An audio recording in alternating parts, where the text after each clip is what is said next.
Well, hello everyone, and welcome to the Path 11 podcast today. I am very excited about this podcast because it's a little bit different. I'm looking to change up kind of the flow of our podcast, and I'm really wanting to move more into conversationalist.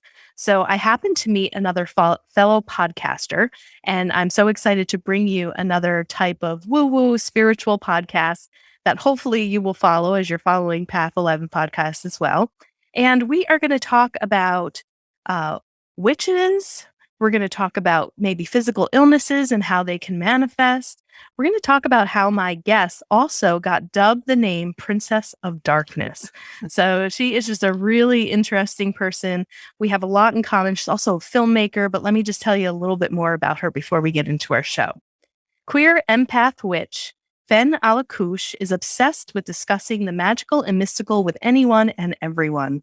She has apprenticed with gurus, been mentored by shamans, and worked with dozens of healers, sages, and mystics. In a zigzaggy sort of way, these experiences led her to become the host of Follow the Woo podcast. So mark that down. That's the name of her podcast, Follow the Woo. I love the title of that.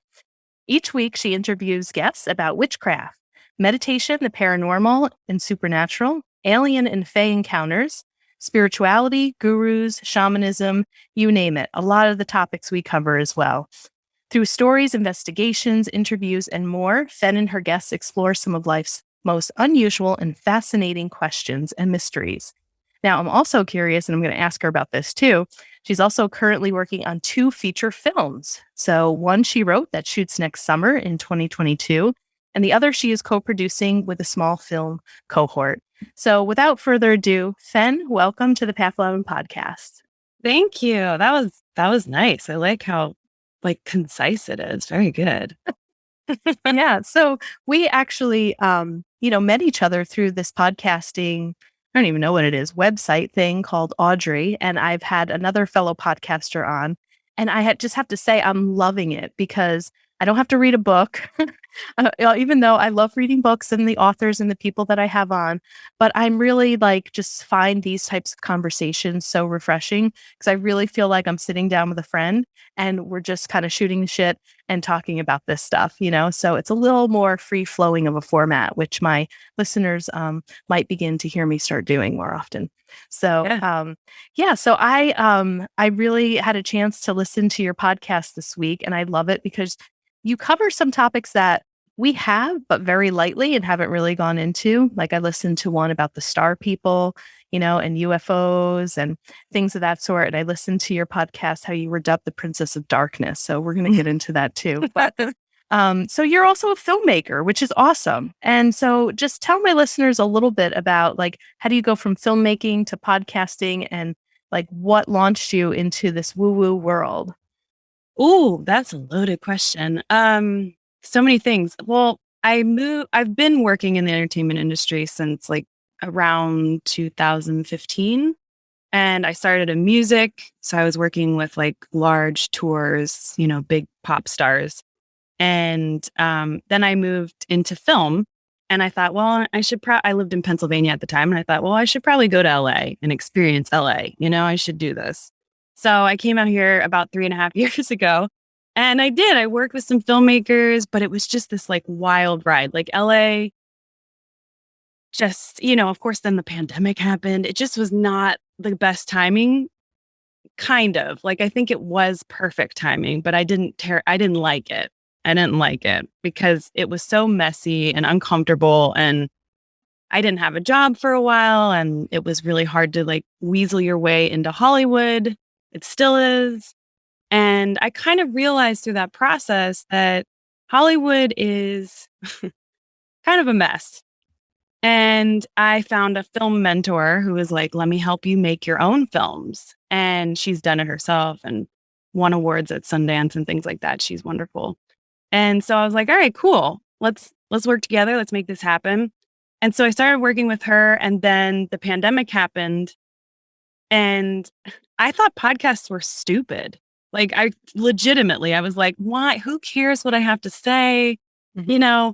Kind of self-deprecating in a way. I was just like, what is this? It's like a glorified Twitter, which I think Twitter is weird too. It's like, who cares if you're on the toilet? Like, the fuck, Like, oh, am I allowed to say that? Sure, of course you can. Absolutely. Okay.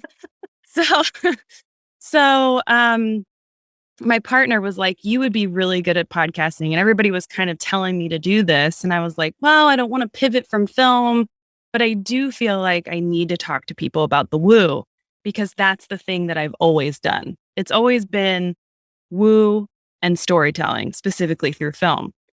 So I was like, well, maybe this will be a way to kind of be a starting point, and then I can branch off to film, kind of like what you're doing. You have a video element as well. Right. So I started it, and it's just been this whirlwind. I mean, I just got like bitch slapped by, all these paranormal things that started cropping up, and amazing people and alien experts. And it just sort of was like this faucet. I was like, oh, let's see if this thing works. And I turned it on, and it was like, it just went nuts. And it feels like this is what I was meant to do the whole time. And I just that's what I mean by the zigzaggy. Like, I came here to do film, and I ended up doing this. And it's like, I think it was teaching me that I need to do film related to this, that this is the kind that somewhere in here, there's some nuggets. Right. And those are the stories that I'm going to tell. Awesome. Now, are you allowed to say what the film that you're shooting in 2022 is about, or is it woo related? Fun. Strangely enough, no, that one is not. I am a queer lady. I don't generally identify as a lady, but I just think it's kind of a funny thing to say. And there's really there's not a lot, I'll say, cute, just rom-com lesbian films. Mm-hmm. Like, there's like none. I don't know if you're familiar, but it's sad. And if you want to find like A-list ones, it's even harder. You can basically count them on one hand. So this one is a little bit just like a fluff piece, but there is some woo in it, of course, but it's not, I wouldn't call it a woo film. That one is not being filmed in 2022 now. It's got pushed to 2023 because the pandemic is never ending. I know. My gosh. I've been to LA once, and that was when we did a film premiere for the last film in our trilogy. And I just was like so saddened by that traffic out there. I don't know how you people do it. It was like we had 1.5 miles from hotel to this other hotel. And I think it took us, no joke, like 3 hours. Oh, yeah. I was like, how is this even possible? Like, we are only 1.5 miles away. Yeah. I think we were definitely in like the worst of the worst rush hour. But even still, when we left to go somewhere else, I mean, we basically were confined to just where we could walk, because we were thinking, oh my God, anywhere we're going to drive, we have to plan on like 4 hours there and back. I was like, no, thank you, LA. I want my mountains and my towns that have one street light and, and not a whole lot of traffic. So I give you a lot of credit for being out there. The energy there was pretty wild for me. It's wild, and it's not where I'm supposed to be long term, but I had to learn this lesson this way. I kind of had to get Hollywood out of my system. And I think anybody who works in the industry who like wants to make their own content, at some point you have to get Hollywood out of your system, or you have to penetrate Hollywood, which is honestly a gargantuan task. You have to be exceptionally ambitious, especially as a woman. You have to be almost perfect, pretty much fucking perfect in everything that you do. And you have to be kind of a ball buster, because you're always in rooms with like 25 men at least, who are making decisions about what everybody watches, which is a whole nother podcast. I know. All right. Well, maybe we'll have you on to talk about that too. But, so I know you were kind of paused a little bit in some of your podcasting, because you do a lot of your podcasting too on Patreon, right? People can become a patron. And so a couple of the podcasts that I had listened to, you were kind of apologizing, saying, hey, sorry, guys, I didn't post. I'm just getting done with a back surgery. And so was just, curious to hear, one, how are you doing? Are you doing better? And two, I have shared a little bit with my audience that I've had some like weird physical ailments show up in January of this year. And I've been to a couple of different specialists and a couple of different doctors. And everything's, for the most part, is coming back normal. Like nobody can really figure anything out. And I had shared with you, because I know that I'm probably going to be on your podcast as well, about the story of my mom, how she, passed away in October. So I do feel that there is most likely a grief component, where some of my symptoms tend to be all lungs. And, in Eastern medicine, they say we hold the grief in our lungs. So I'm totally for that. But then, there's this other part of me that's trying to work out, well, how do I release this emotion and how do I get it out fully so that maybe I can restore my physical health back to where it was. But then at the same time, there's this part of me that's also trying to honor Western medicine and science and saying, like, I don't know, is this really grief related or is it just kind of like getting older? It's like Mhm. I'm going to be almost 45. So it's kind of like, okay, maybe there is just some deterioration that happens as you get older and you have to like pay better attention to your body. So I was just curious to talk to somebody else, just knowing that you're really open with your fans too and kind of letting them know what you're going through. If you had any thoughts on your own physical well-being and kind of what was going on with your back, and if you're ever trying to tie into stuff that's going on with your physical body with the emotional self and life experiences, or even maybe paranormal experiences, Mhm. because in reading and listening to some of your podcasts, there could be entity attachments, there could be ghosts that are visiting. And is there really an unseen force in some medical cases that can't be explained by Western medicine that really could be more on the woo end? So, how are you feeling? And what exactly was going on with your spine? Ooh. Um, okay. I'm feeling okay.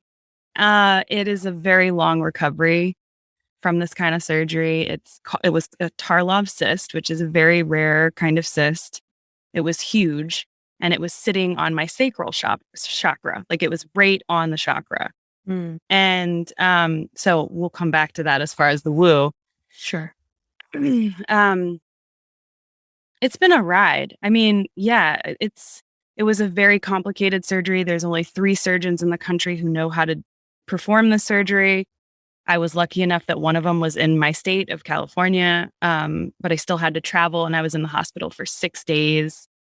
And I have not had surgeries before. Well, I had sinus surgery, but other than that, I haven't had, I haven't done anything like that, and I'm really sensitive to medication, and they put me on like 12 medications in the hospital, and I was just like a freaking zombie.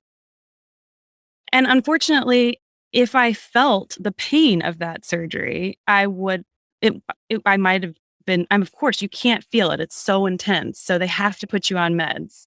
Mhm. And so, you're at that point, you just do whatever they tell you to do. You're kind of like this blob and they just like pump you full of things. But I think it's a really long process, and going through all the medication has been just a shit show because you have to wean off of each one little by little, which opiates, of course, which that's a mess. And then, nerve medication, all that stuff is like antidepressant too, Mm, so okay. it's messing with your mind as well. And so my partner, God bless my partner, she has put up with this like roller coaster ride of a being, and I'm starting to even out now, but it really has been quite a ride. Now, as far as like the Western medicine versus Eastern, and what's causing the symptoms, I do think that I don't know where to begin on this. I do think that the cyst was blocking something for me in a protective way. And I had the surgery, started the podcast, all of that started like within a few month period. And it just triggered this incredible paranormal, witchy woo kind of. I've been calling it a ritual. Like I'm essentially in a ritual now. And and I mean that on like a bigger scale, not like, oh, I was, lighting the incense and doing the like Right. chanting. I mean, like I'm living in a ritual. These are the phases of initiation. And one of the first steps was to start this podcast. And then another step was to remove that thing that was in the way of my sacral chakra, which is all about creativity. That's the creative center, right? Right. That's where you get to essentially marry your power with creativity. And that's, that can be scary, right? Because we're so afraid of our own power. I think women are, especially in Western culture. So I do think there is an element that my body was trying to protect me, but it was like, it's like the mind doesn't know the difference. It just wants to keep equilibrium. And so it's like, well, but that wasn't serving me anymore. So it had to go. Mm-hmm. So yeah, I think there's some energy that I was probably holding on to that definitely, and that I was kind of storing in there. And actually, before the surgery, like about maybe like 8 weeks, I started to have weekly conversations with the cyst. Mm. I would go in my car and I would be like, hey, listen, I know you've been comfortable back there. You've been there for a long ass time. I don't even know how long, at least a decade. And I need you to leave, but I think this will be good for both of us. And I sort of created a spiritual practice out of that. And That. yeah, started talking with it and preparing it so that it didn't feel like it had to immediately come back, or, Mm-hmm. that it felt like it kind of had like a bon voyage, enjoy your next manifestation because your energy too, and you're not going to die. I don't know what you're going to do. Maybe you'll be a cyst in somebody else's back. I don't know. But, you know, kind of getting my mind and my body to loosen up to release that. So yeah, it's been a ride. Yeah, I know. I really love that approach too. And, I've seen other people take that approach instead of using the words fight, or like a lot of people say, we're going to beat this cancer, we're going to fight this cancer. I've read some other things and have talked to other people that really took more of that approach, right? That were actually talking to their cancer, or like you talking to your cyst and really developing a relationship with it. And so you can kind of commune with it in more love and acceptance rather than anger and fear, because the fear is what gets us. And you talk a lot about that in your podcast, especially in the fun one, the message, how you were dubbed the Princess of Darkness. So, yeah. And, the other thing that I think is interesting, and I'm not sure if you're finding this with some of your guests, but especially with a lot of the people that I have interviewed that have had near death experiences, some of the people in the spiritual community go through some sort of real big life transformation with their health. I mean, some of them to the point of death and then they come back, or other people getting, like these illnesses, but then there's this rebirth that happens, afterwards. So I think it's really interesting, gives me something to think about too, with the whole initiation, or that you're kind of in a ceremony and you're in a process right now. And that kind of leads us into what's going on with your studies in witchcraft and kind of, becoming a witch. So, what got you interested specifically in that? Well, I've always been interested in witches and witchcraft since I was a kid. I came by the woo really honest. And for your listeners, I use the woo as like an umbrella term. It's sort of a reclamation of that word because it's derogatory in nature, like the woo woo. But that means everything. That means, everything from the UFOs to, Reiki. Like it's that whole spectrum. Sure. So I came by it honest because my mom was essentially going through her own ceremonial ritual when I was a baby.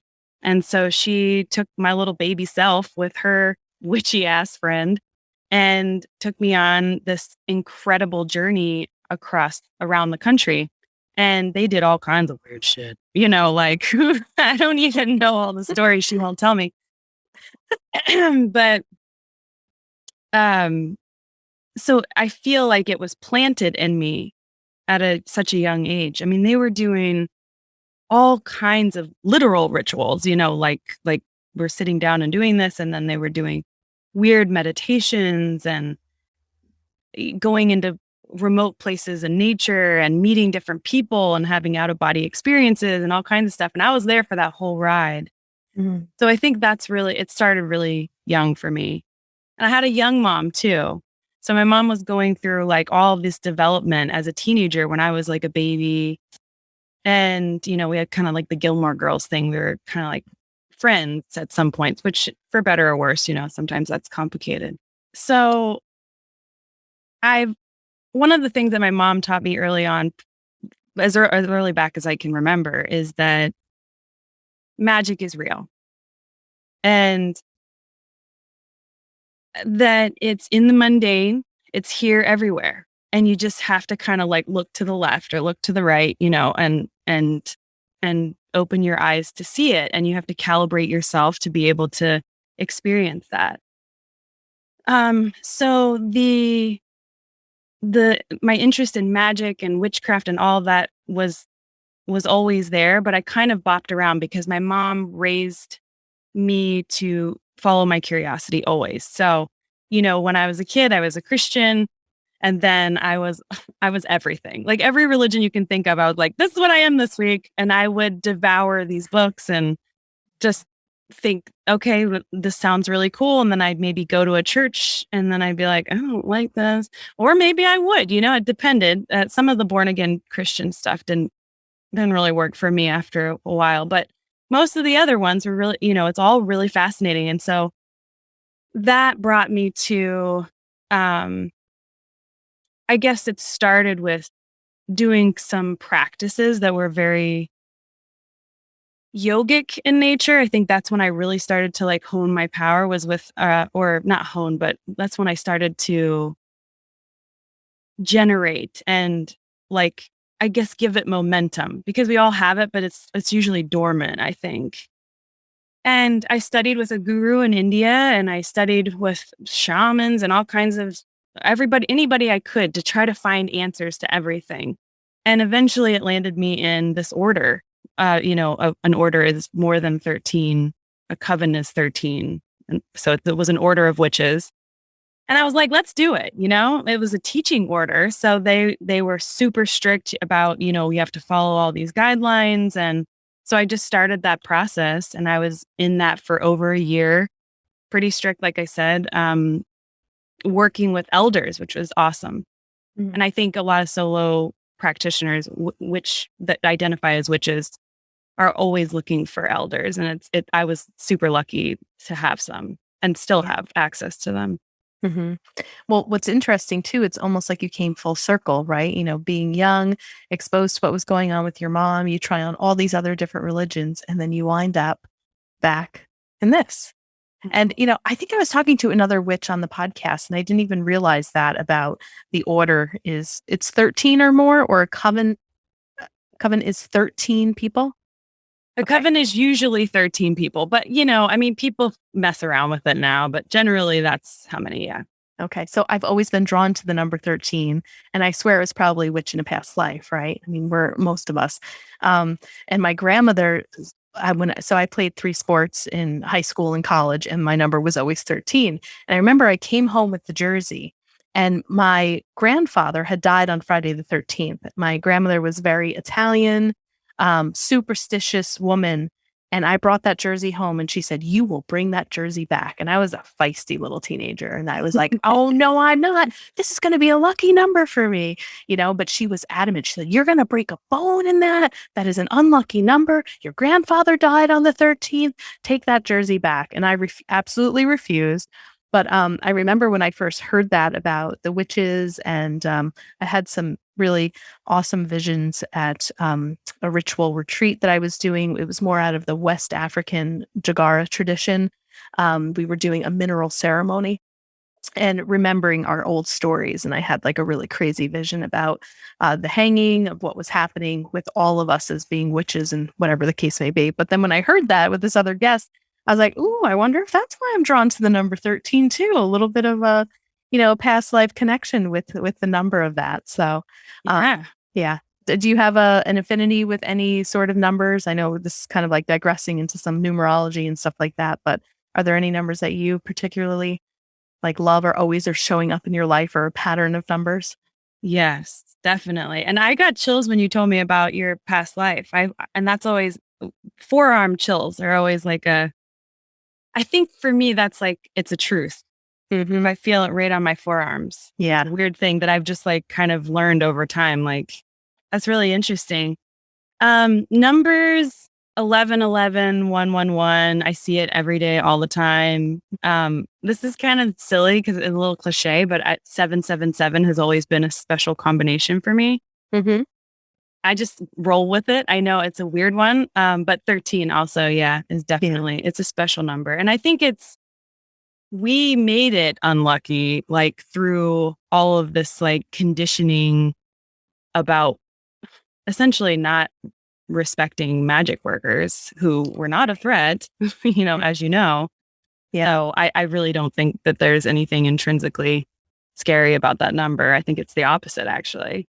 Yeah, good point. I had another person that I was working with, and there was a little bit of a fear around the number 6 because she had watched the movie Seven, I think, with Brad Pitt in it, and had learned from that movie that 666 was the devil's number, and that's always been kind of like coined for that. But you're right; it's kind of like.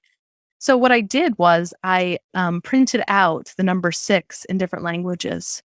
And I held it up to her and I said, "What do you feel when you see this?" She's like, "I don't know. It makes me want to have Chinese food." I did like, I think like Korean or in Chinese and stuff like that. I'm like, "Oh, well, what do you think about this symbol?" And I found one of like all of these different languages that had different number symbols. And I was like, "Well, that's funny because this number 6 in the US, like of what you learn, is like evil." I said, "But guess what? All of these other symbols are the number 6 and they didn't provoke anything within you." So that also shows like what we're told or, made to believe just from, even Hollywood, right? That's a Hollywood movie. 100%. I mean, we love the movie Hocus Pocus. I watch it every year at least once. Mhm. But if you think about it and you unpack that it's all about witches are bad. Witches are bad. Right. And Exactly. for the record, 6 is a sacred number for witches specifically because it's 2 threes, and 3 is the most sacred number because that's for a load of reasons. But 3 is, for doing magic, that's like the perfect trifecta. It's the in Christianity, it's the Father, the Son, and the Holy Spirit. I mean, it's that triangle of power that you create. And if you've got double that, that's a positive Even thing. better. Yeah, exactly. And for witches, if you're doing like a traditional Wiccan path, especially in the teaching tradition, it's tradition to do it for 366 days. So So you there's do, the 366. Yeah. yeah. Wow. Okay. Interesting. Yeah. I love to play with numbers too. I mean, as you know, we named our company Path 11 after the whole 1111 phenomenon that we didn't even know about. But once we were editing our films, that's all we were seeing. And then I found out somebody read my birth chart and, you have to find out the time that you were born. And I was born at 1:11 p.m. I was like, "Oh, that's so cool now." I'm like, "I love it." That is Okay. cool. Yeah.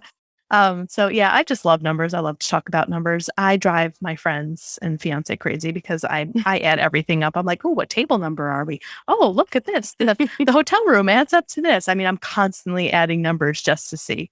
All right. So Princess of Darkness. Now, what a fun podcast to listen to. You're a great storyteller, by the way. Thank you. And I really enjoyed it. And you had your best friend, Dustin. It's kind of fun to have a co-host, I think, it kind of adds to it. So I don't want to give a ton of it away because I really think that people should, go to your podcast and listen to this. But there were parts of it I was laughing with you because you're kind of like on this spiritual journey because you were experiencing I guess an entity of sort, that was kind of keeping you awake, an energy that was playing with you at night. And you kind of went down this path, which sounds similar to a path that I've gone on, many times with healers. And then they're suggesting something. And then you go and you get the candle and you get the salt and you do all these rituals, right? So I was kind of laughing at all of these different scenarios that the healers that you were going to and the shamans and what they were suggesting. And you're just like, "I'll try anything, and I'll do anything."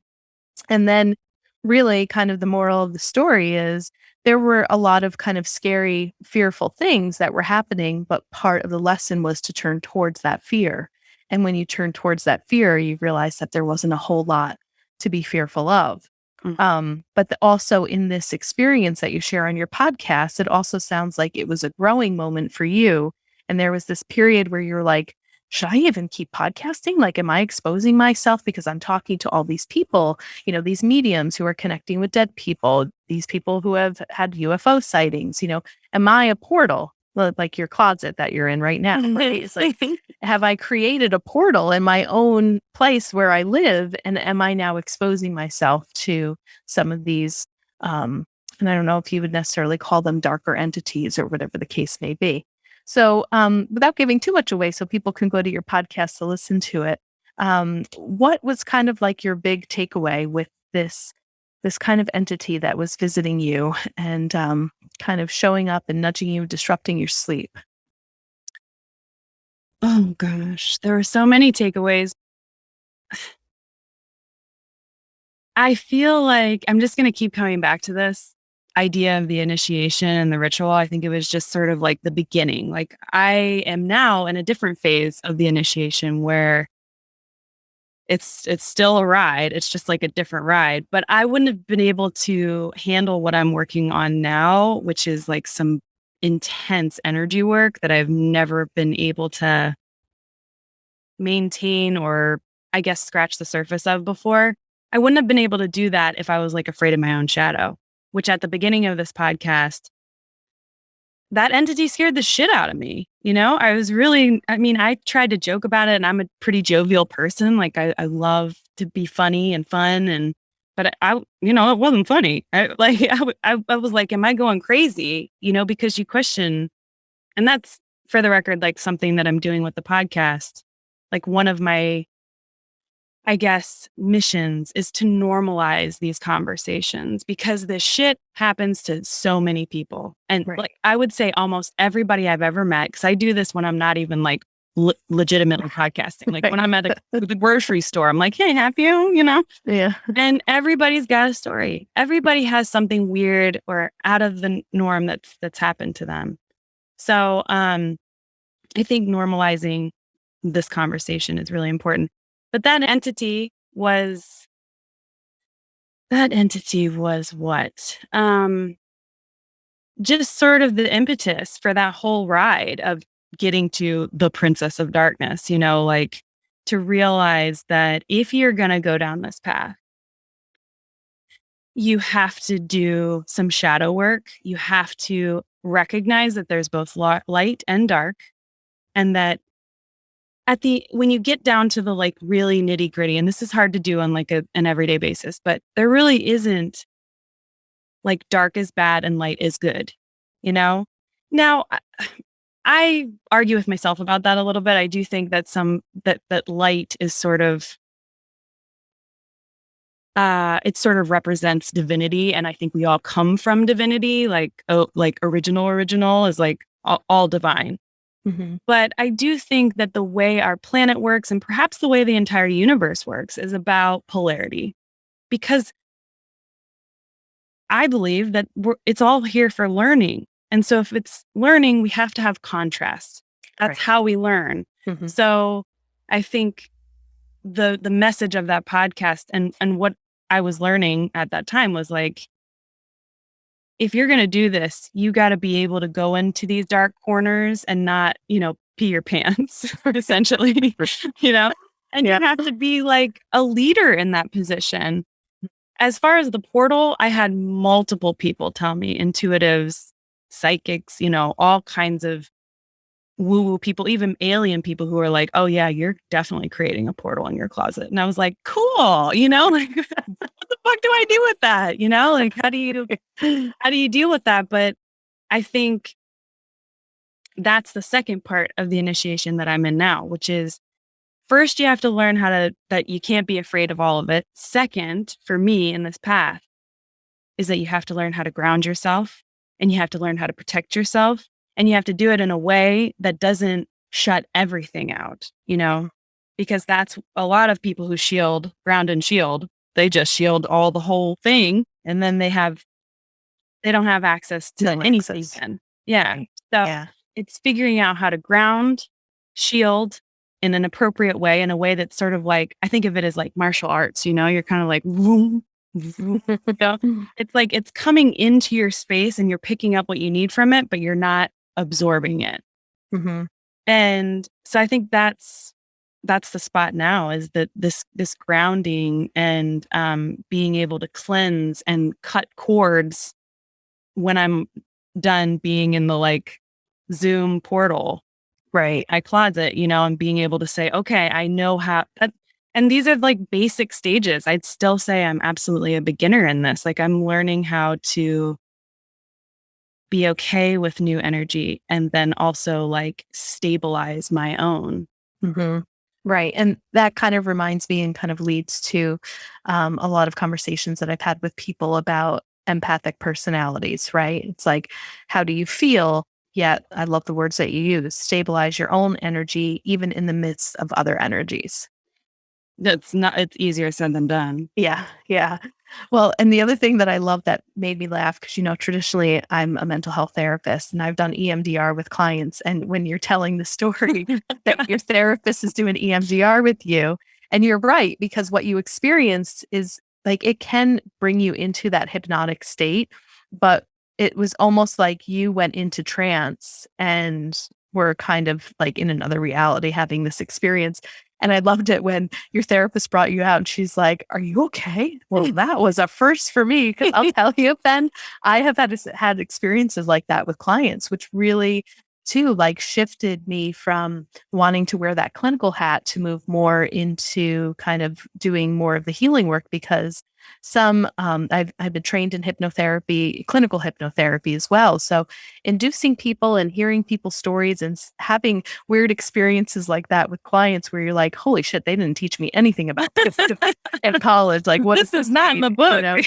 Yeah, I could totally like feel the energy of your therapist, like, whoa, what just happened? And I thought the beauty in that too is that you're teaching her so much, right? Because that's also stretching her and stretching her belief systems, probably from what she was taught, in the clinical realm too, which I think is awesome. It was Yeah. very, very cool. And I would say that's not your traditional EMDR experience to have.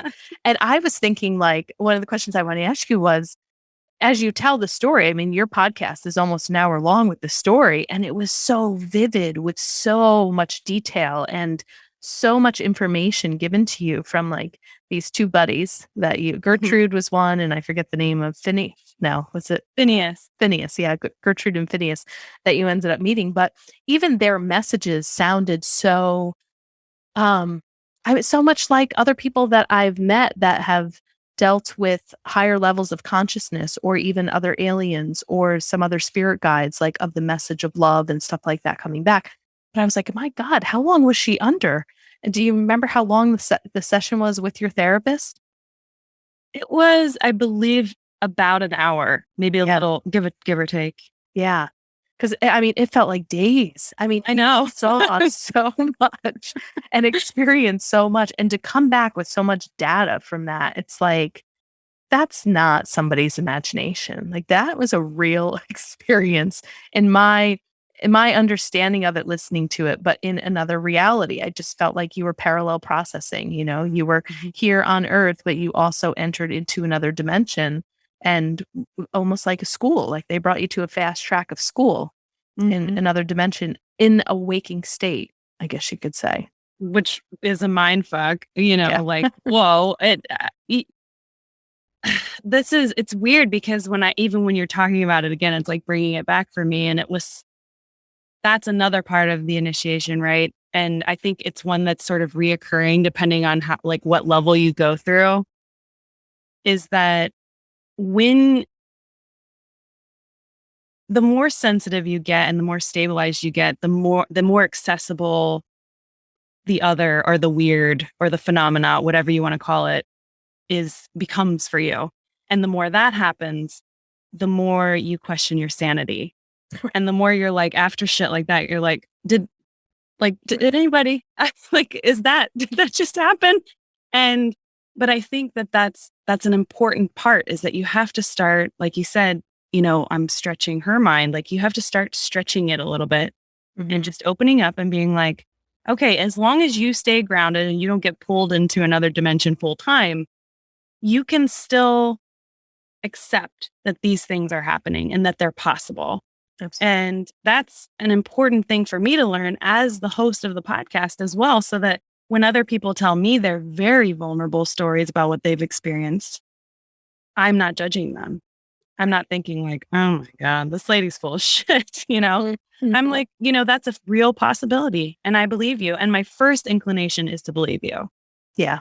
I take the same approach. I mean, I have at this point, like in my career, I have heard so many wild stories and, have been a part of, different groups of people that have had really interesting out of body experiences and near death experiences that if people come to me and say, you're going to think I'm crazy, I'm going to say, no, I don't think you are, because I have heard some stuff like try to top it. If you can top something that I've heard, then that's really cool for me because I love expanding my belief systems. And then this was like another thought that I was having as I was listening to that episode of, The Princess of Darkness.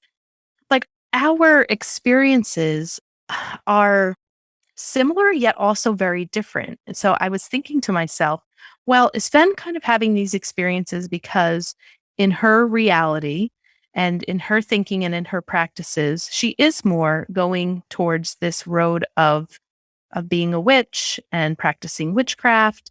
So, in that, if you're practicing witchcraft and if you have these spells and things that you're learning, then there might be a belief system there that there is that darkness that you need to use these for not just that, but, because I've been practicing energy work and have been in my own spiritual awakening for about 23 years now. And I have yet to really experience anything scary. I mean, do I believe in ghosts and stuff like that or the paranormal? Like you said on your podcast, like so many people have experienced this that ghosts are real, aliens are real. Yet I have never encountered anything that felt like the devil, that felt demonic. You have people out there doing exorcisms and stuff like that. And I have kind of maybe I do have a belief system around it is that sometimes I feel in some of those lower energies or those dark entities that it's more of a collection of lower vibration of thought, either from humanity, whether it's collective trauma, collective fear, collective anger, or something like that, that can manifest into its own energy. And I don't really have an answer to this, and I'm not expecting you to have one. As I listened to that podcast, I was like, wow, and not that I want an experience like what you had, but at the same time, it's like, okay, I've been doing this for 23 years. And how come my reality in some of this work um, really feels that it's more based in that divinity and light? And I'm not opposed and have worked in my own ways of fear of something that feels like an entity per se, because I have worked with energies like that on people energetically. But I always found the entity, in a sense, to be more confused, curious, and not necessarily here to harm, but just kind of like attaches to other energies. Cause like with yours, like, oh, it might be fun, let me wake her up a little bit, Yeah.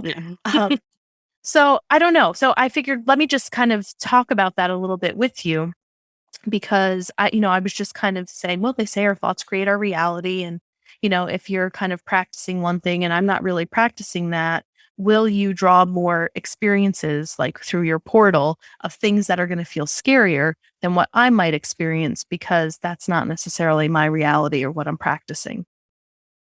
I mean, yeah, absolutely. I think for as somebody, one of my guests just taught me tulpa, the concept of a tulpa, which is essentially what you just said. Like it's a thought form that many people have thought all at once or over a period of time, and so it essentially over time there's like a critical mass, Mhm. and then it becomes a reality. Reality is complex, but it becomes a reality that people see, like the Slender Man or like certain shadow figures, things like that. Those are tulpas. Well, it's debatable. So a lot of people think they're tulpas and that it's something that people read a bunch or they dreamt about and then they talked about it on Reddit and then or whatever, like, or it's been around for decades, even before the internet. And then over time it turns into a thing. And the essence of that being then is just like you said, thought forms. It's just sort of some fear. Honestly, it's a lot of fear around this thing that's the other. Whether that's a real entity or not is I don't know if that's the question we should be asking, but I think what is interesting to me, at least, is that, well, it's complex because I think there's two things happening here. One is that you might not have experienced this because you might not have experienced some of the darker things because of the particular path that you're on. And your contrast in your life might need to manifest in different ways. Whereas for whatever reason, my contrast right now is in this realm. And Sure. so that seems to be why I'm connecting with these sort of darker entities. I think part of that is so that I can be empathetic toward other people who are experiencing that. Mm-hmm. Because prior to starting this podcast, I was more on your path. I was very much in the like divinity side. I did have some very bizarre experiences when I was younger, but there were two remarkable experiences that were with the other, so to speak. But other than that, I wasn't really interested in anything dark. And so then this has been new for me as well. So there's that part that's happening. And then at the same time, there's what we kind of touched on before, which is that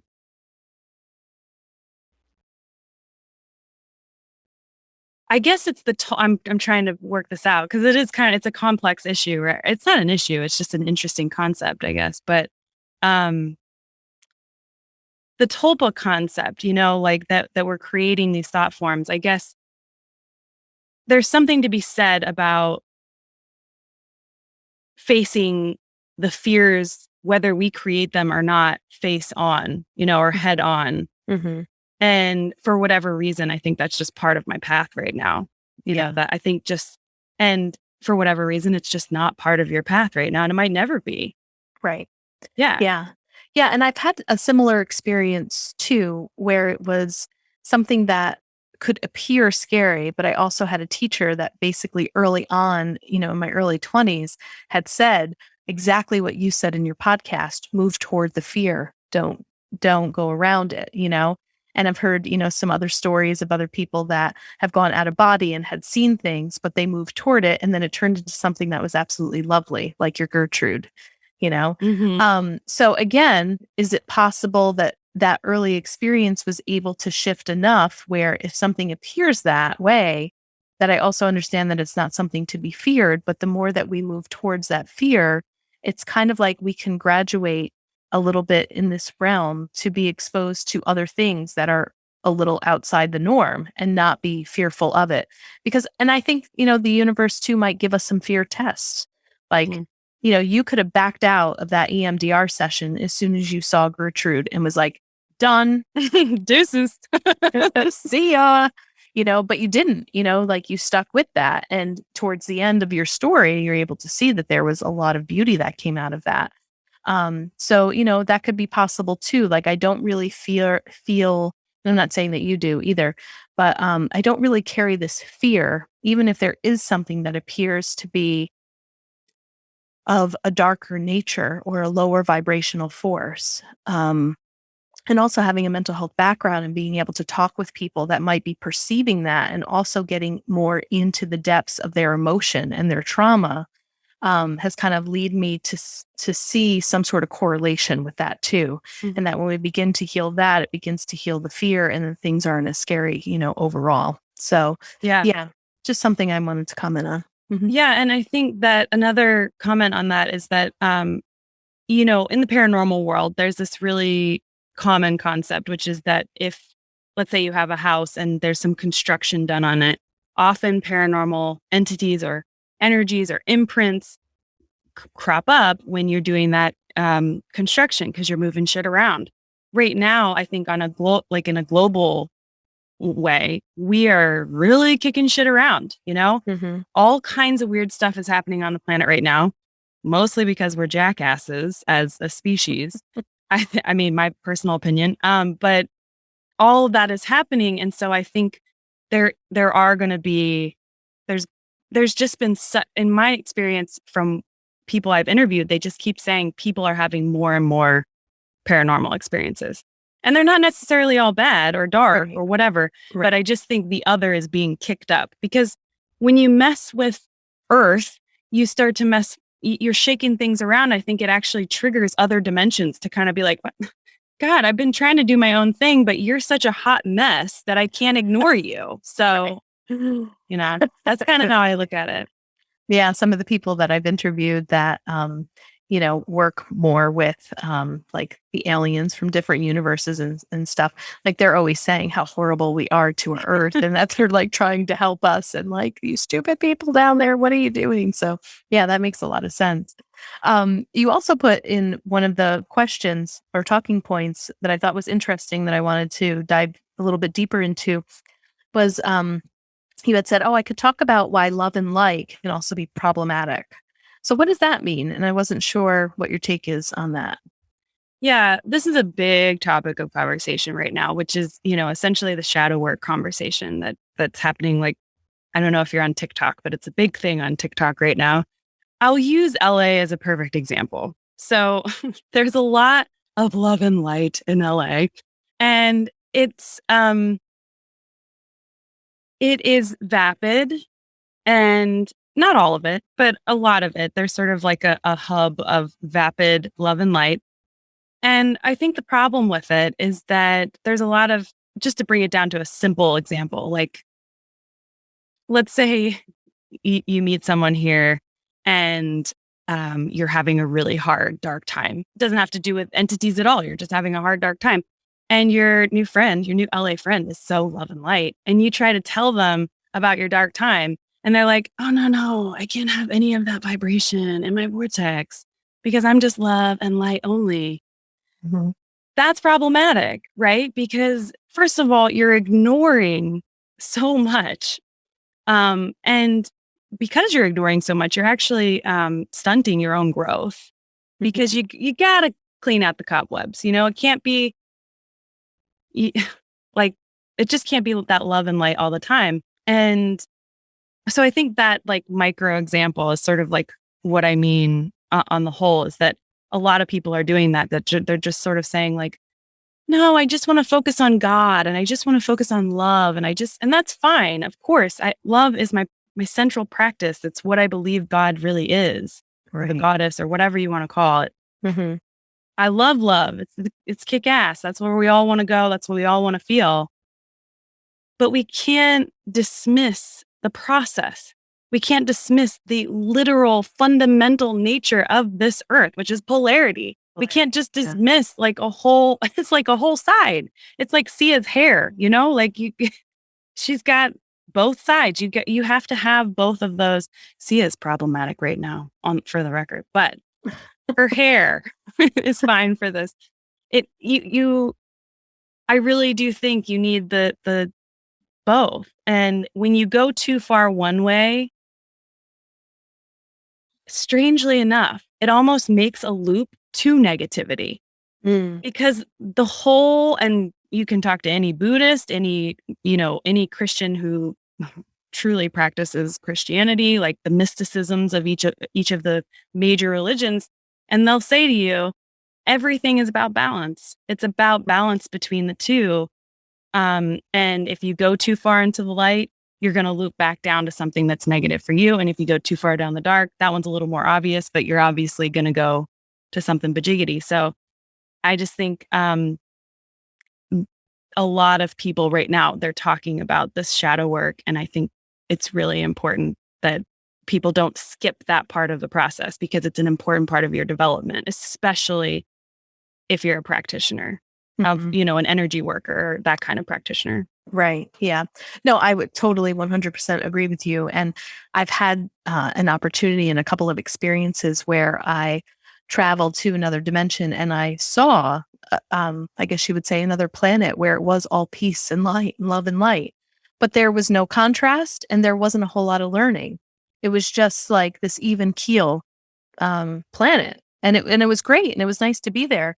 But there wasn't much evolution. It's like that's all that there was. And Mhm. and I think you bring up a great point. I talk about it all the time about Earth is this training ground to learn. And we do learn through the duality of it, through some of those hard times. And, the trauma can also teach us, the health issues can teach us as well. It's like if you're just all love and light on earth, you're kind of missing the whole purpose of why you incarnated here, or not wanting to see it. It's like we also need to embrace the other stuff that comes up. But you're right. I mean, fundamentally, yeah, like love is where it's at. That's where we all want to be. But yeah.